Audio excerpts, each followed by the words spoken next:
So, my question was on the differences of Keynesian and Friedman economics and the differences in their respective economic theories. So, just to kind of start, I want to go over some basic ideas of these theories. So, kind of a core tenet of the Keynesian economic theory is that consumption is good.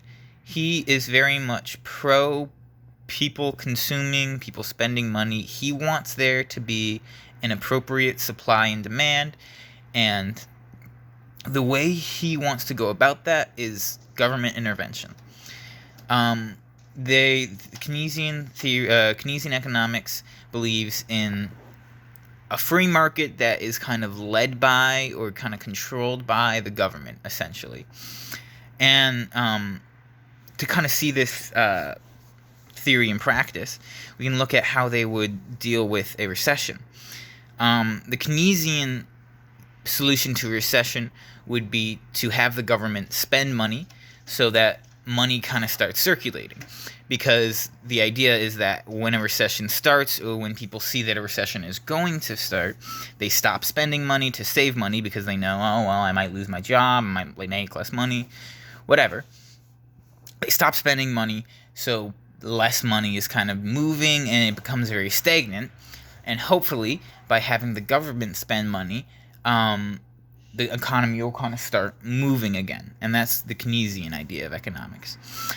Friedman's beliefs, also known as monetarist theory, is much more based around the idea of the money supply. He was not a fan of government regulation. He very much wanted free market capitalism. It's not to say he was against all forms of government regulation 100% of the time, but in general, he would not want government intervention, whereas Keynesian would. Another big core idea of Friedman economics was that keeping inflation where it should be, and that where it should be kind of dependent on the specific situation, but keeping inflation where it should be was the primary role of the government in helping and managing the economy. So these are both huge economic theories that are studied and used and debated to this day, and they're kind of the two of them are kind of the modern day core tenets of economics. So it's really important to understand them and understand the differences between the two of them.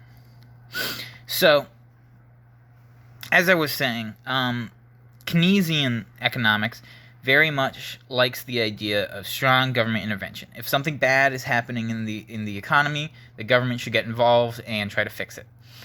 Whereas Milton Friedman would not like that. He wants free market capitalism. He very much feels that the government should not be involved. The market will sort itself out. The government should just be dealing with the money supply and dealing with the inflation rate.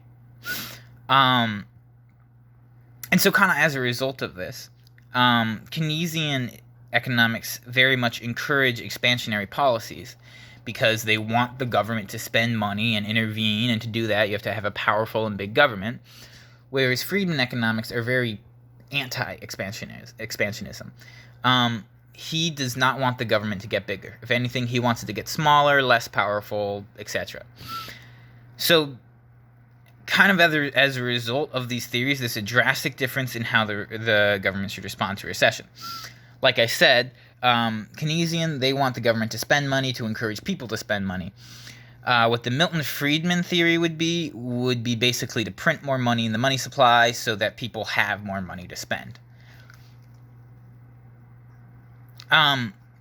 So answering this question is a little hard because they're both massive fields. There's a lot of different people who study these fields, a lot of different people who talk about this, a lot of different ideas. There's no one universal definition of what it means to be Milton economics or Keynesian economics. And kind of in the similar vein, they're not mutually exclusive. Some policies can have aspects of Keynesian economics to it, as well as having aspects of Milton Friedman economics to it.